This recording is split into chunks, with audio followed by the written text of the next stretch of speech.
जय हिंद साथियों, सैनिक समाचार इंडिया में सभी एक्स सर्विसमैन बेनिफिशरीज का बहुत बहुत स्वागत है। आज का वीडियो उन सभी एक्स सर्विसमैन डिफेंस पेंशनर्स के लिए जो ECHS से मेडिकल ट्रीटमेंट प्राप्त कर रहे हैं और जिनका किसी न किसी प्रकार का उनका बिल या क्लेम ECHS में अटका हुआ है और आगे जिस किसी एक्स सर्विसमैन बेनिफिशरी को मेडिकल ट्रीटमेंट अपने खर्चे पर सिविल में करवाने की आवश्यकता पड़ेगी, उन सभी के लिए बहुत ही फ़ायदेमंद साबित होने वाला है। साथियों, ECHS के साथ में हर एक एक्स सर्विसमैन का जो एक्सपीरियंस है वो हमेशा ही ख़राब ही रहता है। एक तो इसके अंदर इतनी भारी भरकम वन टाइम सब्सक्रिप्शन देख के, और दूसरा हर महीने जो फिक्स्ड मेडिकल अलाउंस है 1000 रुपये का, इन दोनों चीज़ों का सेक्रीफाइस करने के बावजूद जो ट्रीटमेंट मिल रहा है वो नाम मात्र का है। ECHS पॉली क्लिनिक्स को एक मीडियम बना रखा है जहां पे एक्स सर्विसमैन जाए, चक्कर काटे और हार थक के वापस आ जाए। मिलना वहां पे कुछ नहीं है, ना इलाज मिलेगा, ना रेफरल मिलेगा और ना ही जो ट्रीटमेंट पर पैसा खर्च हो जाता है उसका रीइंबर्समेंट मिलेगा।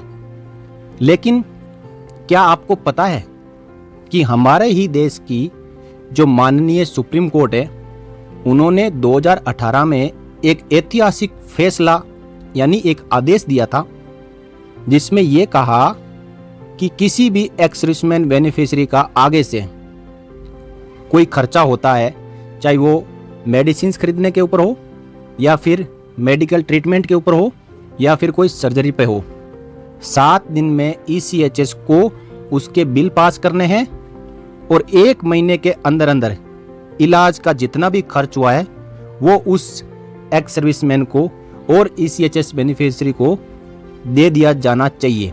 इस वीडियो में हम ऑनरेबल सुप्रीम कोर्ट के उसी जजमेंट का विश्लेषण करेंगे जिसमें ये आदेश दिया गया था, और मैं आपको यहाँ पे कंप्लीट आपकी भाषा में इस पूरे जजमेंट को समझाऊंगा ताकि आपको भी इसके जो कंटेंट है वो बिल्कुल क्लियर हो जाए।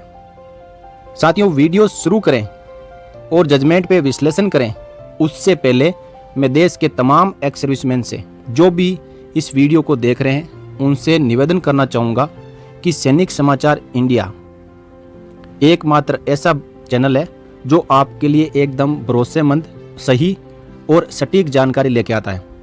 इसलिए आप चैनल को आज ही फ्री में सब्सक्राइब जरूर कर लें ताकि आने वाले हर एक अपडेट और वीडियो का जो नोटिफिकेशन है वो आपको मिलता रहे और ऐसी कोई जानकारी ना छूटे जो आपके हित की हो।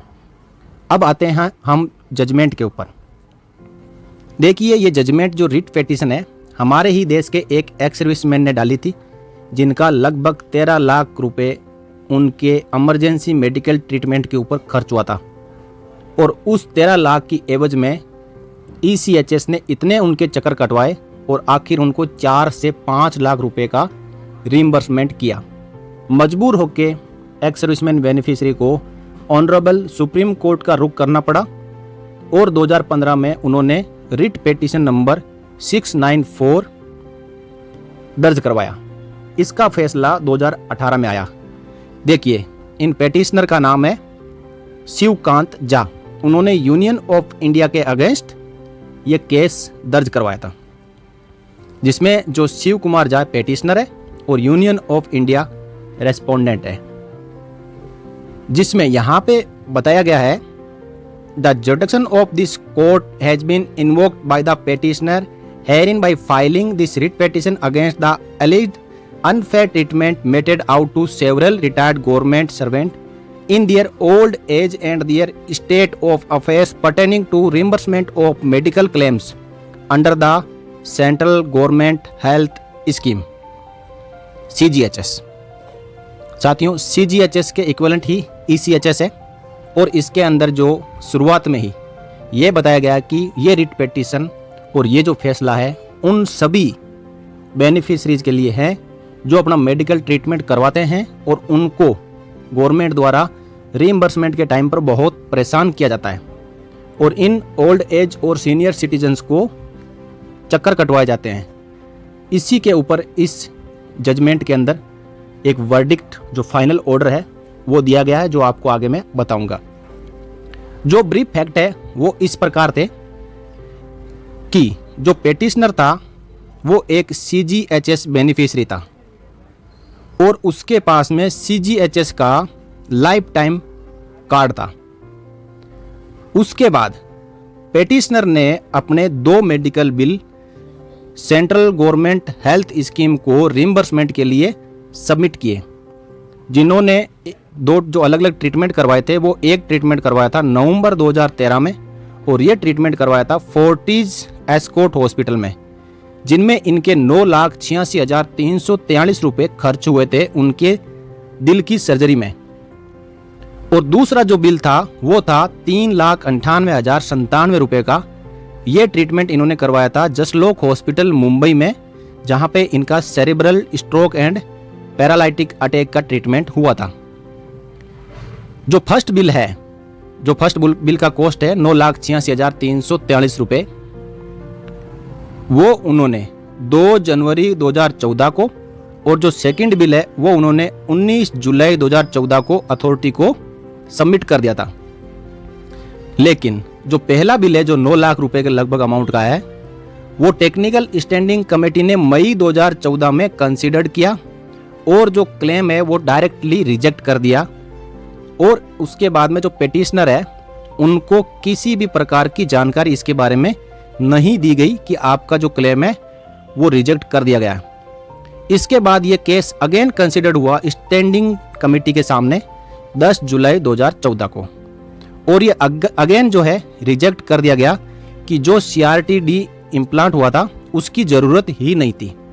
यानी साथियों, इमरजेंसी के अंदर एक CGHS बेनिफिशियरी ने अपना ट्रीटमेंट करवाया और उसकी जो स्टैंडिंग कमेटी ने जांच की, उनके अनुसार वो इमरजेंसी थी नहीं और CRT-D की ज़रूरत ही नहीं थी। इन सब चीज़ों से दुखी हो गए पेटिशनर ने अपनी जो रिप्रेजेंटेशन है वो secretary ministry of health and family welfare के सामने रखी। उसके बाद जो रिप्रेजेंटेशन में जो स्टैंडिंग कमेटी है उन्होंने अगेन इस केस को कंसिडर किया 15 जनवरी 2015 को, और उन्होंने अगेन रिजेक्ट कर दिया कि जो prior approval for such device implant was not shot. आप समझ गए होंगे, अगेन जो टेक्निकल कमेटी है उसने कहा कि जो इलाज करवाया था उसके लिए पहले से अप्रूवल नहीं लिया गया। अब चौथे अटेम्प्ट में उसने डायरेक्टर जनरल ऑफ CGHS को अप्रोच किया, जहां पर after presenting the memorial to the director general of CGHS the government credit an amount of ₹4,90,000 in the petitioner's bank account. जब 4 बार लगातार कोशिश की गई और लास्ट में जब डायरेक्टर जनरल ऑफ CGHS ने हस्तक्षेप किया तो पेटिशनर के खाते में 4,90,000 रुपये क्रेडिट किए गए। 13 लाख के लगभग खर्चे के अगेंस्ट 4,90,000 रुपये उसको दे दिए गए। इसके बाद भी उसको नहीं बताया गया कि आपका 13 लाख में से 4,90,000 रुपये दे दिए हैं, इसके अगेंस्ट आपको कुछ कहना तो नहीं है। इसके बाद जो इन्होंने जसलोक हॉस्पिटल में ट्रीटमेंट करवाया था उसका इन्होंने 94,885 यानी 4,90,000 प्लस 94,885 ये अमाउंट मिला के इन्होंने 13 लाख में से उस पेटिशनर को दिया। और अगेन इस केस के अंदर पेटिशनर को ये नहीं बताया गया कि आपका अमाउंट इतना कम एडजस्ट क्यों किया गया।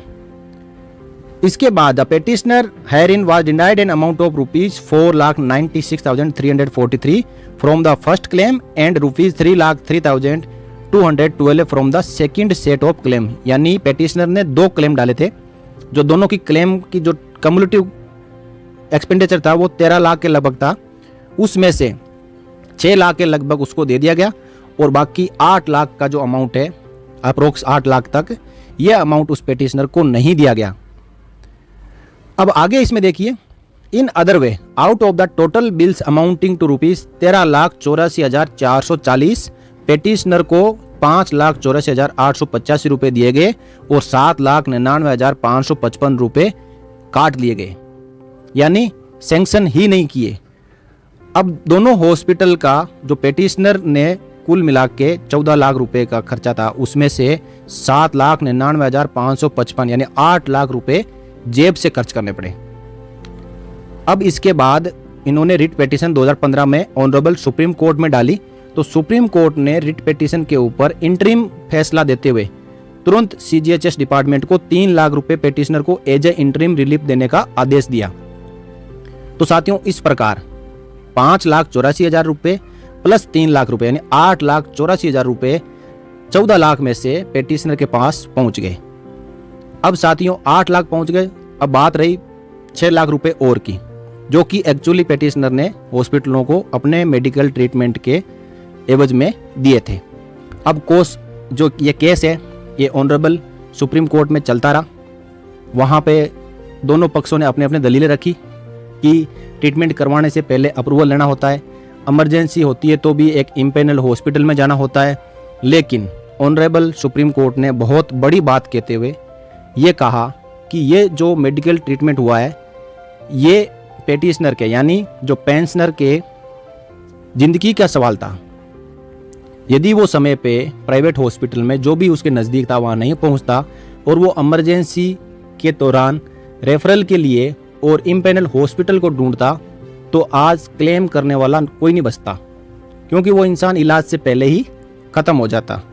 इस प्रकार इसके अंदर बहस होती रही और फाइनल जो फैसला है साथियों वो 2018 में आया। अब मैं आपको उसी फैसले के ऊपर लेकर चलता हूँ जो ऑनरेबल सुप्रीम कोर्ट ने यहाँ पे रिमार्क दिया था, जिसमें ऑनरेबल सुप्रीम कोर्ट ने बताया कि in the present view of the matter we are of the considered opinion that the CGHS is responsible for taking care of health care needs and well being of the central government employees and pensioners. Court ने कहा कि हम मानते हैं कि CGHS सभी central government के employees और पेंशनर्स को मेडिकल एड प्रोवाइड करने के लिए अपना काम बहुत अच्छी तरीके से कर रहा है। इन the fact and circumstances of the case, यानी जो केस प्रेजेंट ये है जिसके अंदर 14 लाख में से लगभग 5,84,000 रुपए ही उन्होंने रिम्बर्स किया, 3 लाख सुप्रीम कोर्ट के बोलने के बाद उसको दिया और 6 लाख रुपए अभी भी पास नहीं किया।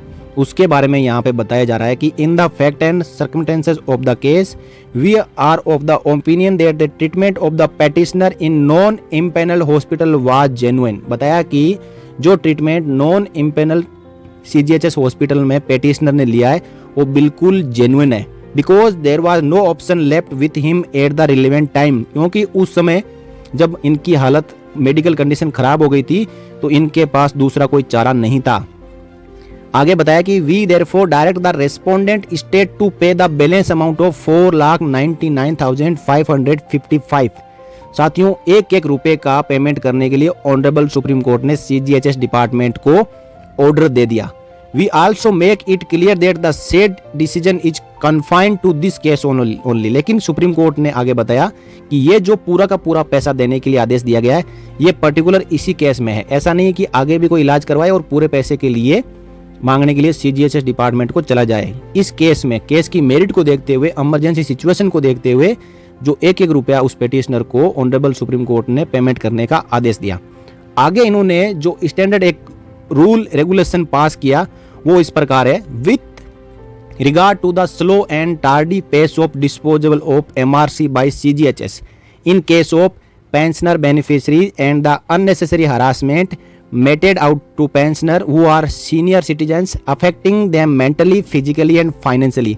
यानी जो सीनियर सिटीजन्स और वेटरन्स है उनको जो रीइंबर्समेंट में इतना समय लगाया जाता है जिसकी वजह से ये मानसिक तौर पर, शारीरिक तौर पर और वित्तीय तौर पर परेशान होते हैं। इसलिए कोर्ट ने कहा कि we are of the opinion that all such claims shall be attended by a secretary level high powered committee in the concern ministry which shall meet every month for quick disposable of such cases. बोला कि इस प्रकार के जितने भी case आते हैं उनका हर महीने सेक्रेटरी लेवल के अधिकारी द्वारा जांच करके निपटारा किया जाना चाहिए। We hereby direct the concern ministry to devise a committee for grievance redressal of the retired pensioner consisting of special director general DG2 additional directors and one specialist in the field which shall ensure timely and hassle free disposal of claims within a period of 7 days। आगे इन्होंने एक strict order दिया कि आगे से कभी भी ऐसे केस आते हैं तो 7 दिन के अंदर इन केसों का निपटारा कर दिया जाना चाहिए। और इसके फर्दर डायरेक्शन दिया है कि मिनिस्ट्री को ऐसे स्टेप उठाने चाहिए कि जितने जल्द हो सके इन रिइंबर्समेंट के केसेस को सोल्व कर देना चाहिए। और ये जो ऊपर कही गई बात है वो किसी भी लेवल के ऊपर डिले नहीं होनी चाहिए। और जो रिलेवेंट क्लेम के पेपर आ गए और जो बिल है सबमिट कर दिए पेंशनर्स ने, तो इनके क्लेम तुरंत ही फाइनल करके डिसबर्स कर दिए जाने चाहिए। आगे इन्होंने बताया कि in view we are the opinion that after submitting the relevant paper for claim by a pensioner the same shall be reimbursed within a period of 1 month. और मैक्सिमम जो टाइम दिया गया इसके अंदर वो दिया गया है 1 महीना। अब साथियों इस प्रकार इस रिट पिटीशन को सुप्रीम कोर्ट ने 2018 में डिस्पोज कर दिया था। और यहाँ पे एक स्टैंडर्ड सेंट्रल गवर्नमेंट के लिए जिसमें हमारा ECHS ex serviceman contributory health scheme भी कवर करता है और उनके लिए भी ये सेम रूल लागू होता है, क्योंकि ये जो जजमेंट पास किया गया था वो सेंट्रल गवर्नमेंट के एम्प्लॉयज और पेंशनर्स दोनों के लिए किया गया था। लेकिन साथियों ECHS में आप देखते हो कि ये सेम प्रोसीजर जो बार बार क्लेम को रिजेक्ट कर देने वाला और पैसे को जो एक्सपेंडिचर को रिम्बर्स नहीं करने का ECHS में बहुत ही ज़्यादा तरीके से डिले चल रहा है। अब साथियों आप में से भी किसी का यदि कोई लंबे समय से 5, 10 लाख 15 लाख का क्लेम अटका हुआ है और उसको ECHS डिपार्टमेंट रेफर नहीं कर रहा है या रेफर करने के बाद में उसको प्रोसेस नहीं कर रहा है या प्रोसेस कर दिया तो आपका ऑब्जेक्शन लगाया हुआ है या आपका रिम्बर्स नहीं हो पा रहा है, तो आप इस जजमेंट का हवाला देते हुए एक बार उनसे अप्रोच कर लें। और फिर भी आपका नहीं होता है तो आपका जो मिनिमम बार्ड एक्सपेंडिचर में आप ऑनरेबल सुप्रीम कोर्ट से इसी जजमेंट के रेफरेंस में आप ऑर्डर लाके जो सेंट्रल ऑर्गेनाइजेशन ECHS को दे सकते हो, ताकि आपका जो लंबे समय से पैसा अटका हुआ है वो पास हो सके और आपकी जो फाइनेंशियल कंडीशन हालात वित्तीय हालात खराब चल रहे हैं उनमें सुधार आ सके। साथियों ये मेरा एक सजेशन है, बाकी इच्छा आपकी है कि आप ये चीज़ करना चाहते हैं या नहीं।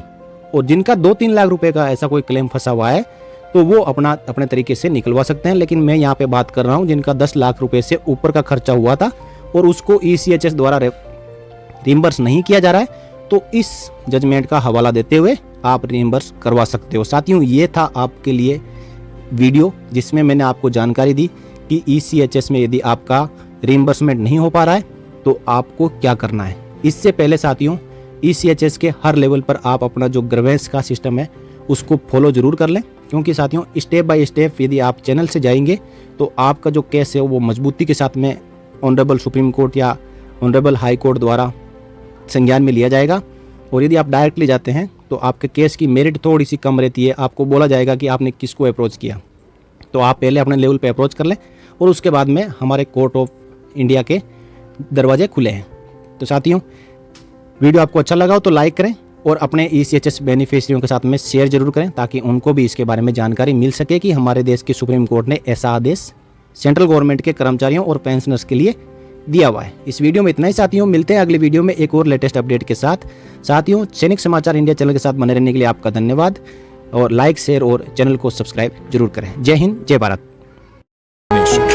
Promise of right pension at right time touching lives of more than 3 million ex-servicemen.